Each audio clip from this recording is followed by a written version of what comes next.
Before we get to it, I just want to say that I assume that you already know the rules of the game. If not, go to YouTube, our YouTube channel, Backgammon Galaxy, search for Backgammon Rules and just brush up on the rules. With that out of the way, let's get to it. So we begin with the opening rolls, how to play the opening rolls. So there are essentially 4 categories of all the different opening rolls that you can roll. The first category is what I call the naturals, just because there's no other way to play them. It's a very clear best play. And the very best one is 3-1, because you can make the 5 point. We call the 5 point the golden point because it's the best point to make on the board. A lot of people, they think that 6-1 is the best starting roll. It's also a great roll, but it's actually just the third best, because after 3-1 comes 4-2. Here you can make the 4 point, which is also an amazing point to make. The third best is the notorious 6-1. Also a very good starting roll. It's not quite as good as the 5 point and the 4 point. And the reason is that the 7 point is an outer point. So if you hit your opponent, it's not going to help you to prevent him from coming in, like inner points are. So for that reason, the 2 other rolls, 3-1 and 4-2, are a little bit better. Also notice that we unstack the heavy 6 point here, so we utilize our checkers. That's a concept we're going to talk more about later. Then we have 5-3, also very natural. A 5 and a 3. We play that like this, simply make an inner board point. It's a little bit deep, which means we have some gaps here, which is something that we're also going to talk about later. It's not as nice to have gaps, but still a very good opening roll. And then you have the last of the naturals, which is 6-5. A 6 and a 5. And here you do the lover's leap, come out with a 6, and keep running with a 5. And now you just improved on your freedom here with your back checkers. Now you only have 1 guy left behind and instead of 2. So that's also a very constructive opening roll.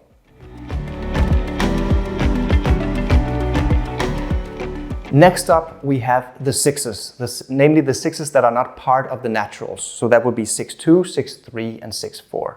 So let's begin with 6-2. In the old days, some players like to do this and slot the 5 point. That's a no-go. We don't want to give direct shots over here on your side of the board. It's simply too painful to get hit, and then you have to start all over with this checker. So we don't do that. Avoid giving direct shots over here.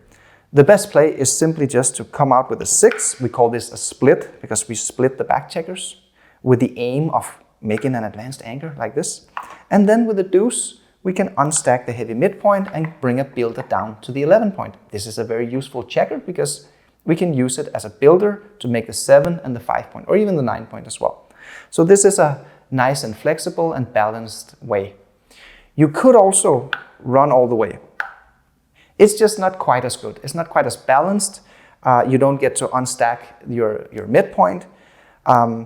It's actually not that dangerous to be here to leave a double shot rather than go here to leave a single shot, because when you are on the bar point here on your opponent's 7 point, you have connection with your back checker, which means that if I want to hit you, let's say I roll 6-2 and I hit you with a 6 and I split with a 2, now you have a lot of shots to hit back here. You can roll a 6, except for double 6, like 1, 6, 2, 6, 3, 6, 4, 6, 5, 6, because you can hit with a 6.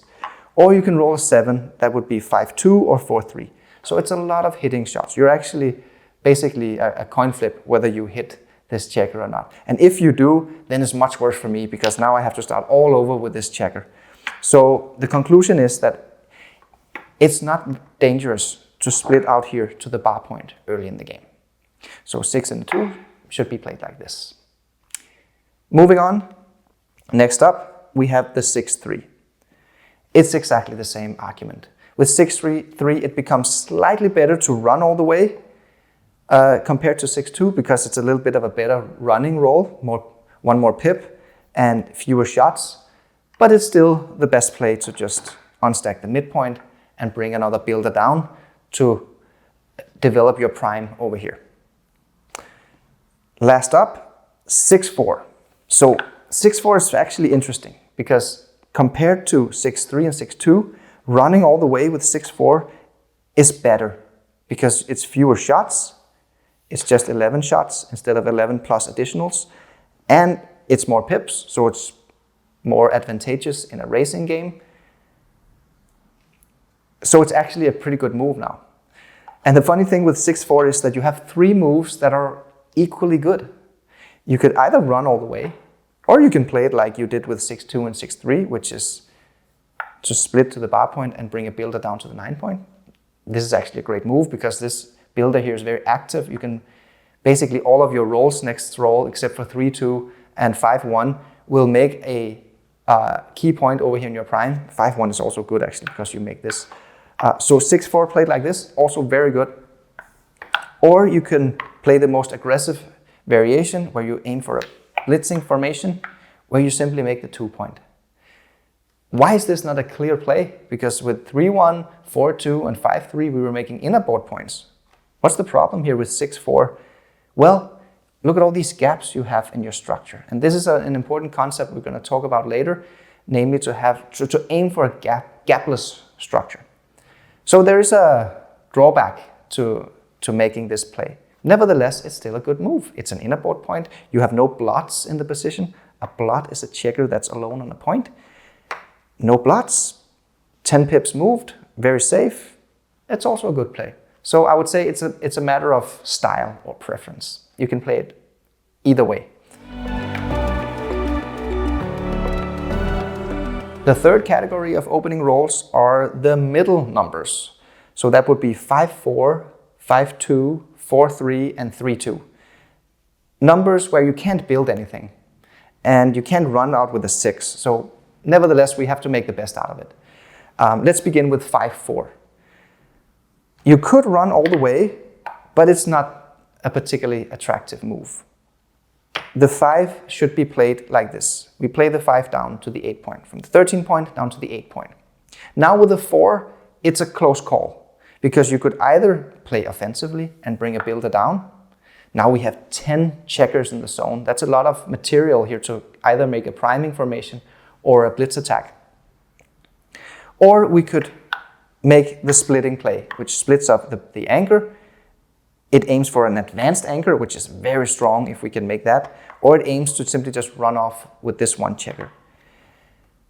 According to the computer engines, splitting is slightly better, but it's a very close call. So again, I would say this is a matter of style. If you like to play very aggressively and offensively, maybe this one is your choice, while splitting the 5-4 here, it's a little bit more balanced in terms of improving your overall position in all game plans, but very close. Next up, the 5-2, exactly the same story. The 5 comes down and you can either split with a 2 or bring a 2 builder down to the 11 point. Again, splitting is slightly better, but it's by this much. So again, it's a matter of style. Next up, we have the 4-3. The rookie mistake here is to take a checker from the midpoint and just play safe with 4 and 3. This is a terrible move. This is actually a blunder, because not only didn't you do anything to improve your position, you actually made your position worse, because we don't like stacks. It's inflexible. Again, flexibility, a concept we're going to discuss in a moment.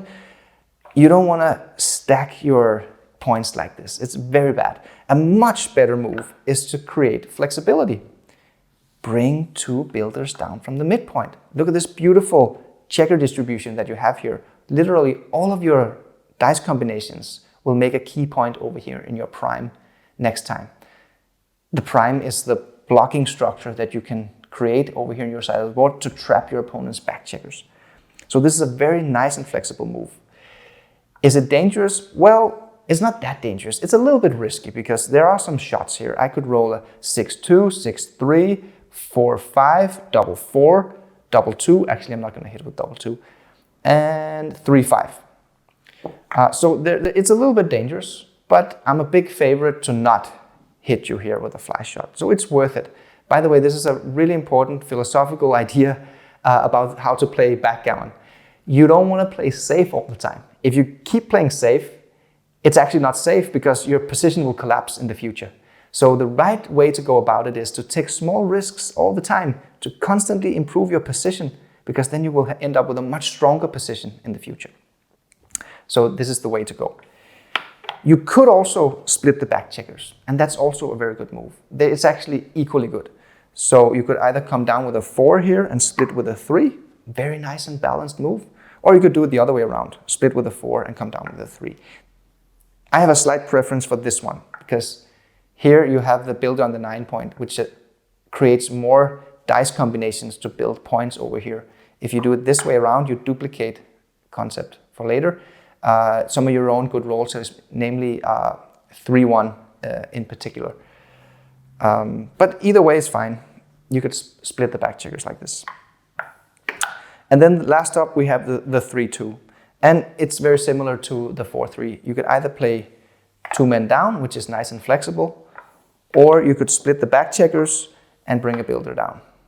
Now I would say that it does matter which split you choose. The splitting with a 3 and coming down with a 2 is a little bit better than splitting with a 2 and coming down with a 3. Because here with a 2 you would make a minor split. We call it a minor split if you split with an ace or a deuce. If you split with a 3 or a 4, it's a major split. And because the advanced anchors start from the 4 point and up, the major splits are just better because you're aiming for an advanced anchor. So I would play 3-2 like this. But all 3 ways are perfectly fine. The last category of the opening rolls is the aces. That would be 1-2, 1-4, and 1-5. Not particularly good rolls, but we gotta make the best out of them. Let's begin with 2-1. The 2 is more or less mandatory. You should unstack the heavy midpoint, get a builder down to the 11 point, which is really nice in terms of developing your prime formation. With the ace, you have 2 choices. You can either play cautiously and split the back checkers. This aims more for a racing style game because it's more likely that you get a high anchor, which makes it more likely that you can race. Or you can play it aggressively by slotting the 5 point. This is a higher risk, higher reward kind of move. It is painful when you get hit, particularly with 4-6 double hit, but it's worth the risk. It's not the end of the world if you get hit. It's early on in the game. I didn't develop any position over here yet, so you can easily survive it. But if you don't get hit, then you can immediately build your 5 point, and now you already have a prime developing. So this is my preferred style of playing 2-1. If you're playing a stronger opponent, I would recommend that you make the splitting play because this tends to lead to more simpler games. But if you are the stronger player, you should definitely go for the aggressive slotting play here. Next up, 4-1. It's exactly the same principle. You bring a builder down and then you can either split or slot. However, this time, splitting is a little bit better. The 2-1 opening is the only exception to this rule that you don't want to leave shots on your side of the board. It's only with 2-1 that we can get away with it because it's such a poor racing roll and it's a really efficient priming roll. We unstack, we get a builder 6 away. So now if you compare this to the 4-1, if we slot, well, we rolled 2 more pips, which means that's better for the race, which means if we get hit, we sacrifice more race value. That's not so good. Furthermore, look at where the builder is placed now. It's still good, but actually it would be better if it was here because then we have more covering combinations to cover it cover the 5 point. Here, for instance, if you roll 6-5 next time, you're not going to cover it. So those little details actually swing the favor to splitting. Splitting is slightly better than slotting with 4-1. But it's, again, still a close call. I still like to make this play, especially if I'm playing a player that I know is way below my level of strength. Last up, the 5-1. Same idea, we bring the 5 down, and again, you can either slot or split, but here, splitting is, it's a small mistake to slot. Not a big one, but it is a mistake. Splitting is a little bit better here. We're lacking the flexibility here. So it's really annoying if we make the slotting play and then next time we roll something and we can't cover it. And that's the problem here with 5-1. We don't really have enough flexibility and checkers distributed to ensure that we make the 5 point. So with 5-1, I like splitting. It's a little bit better.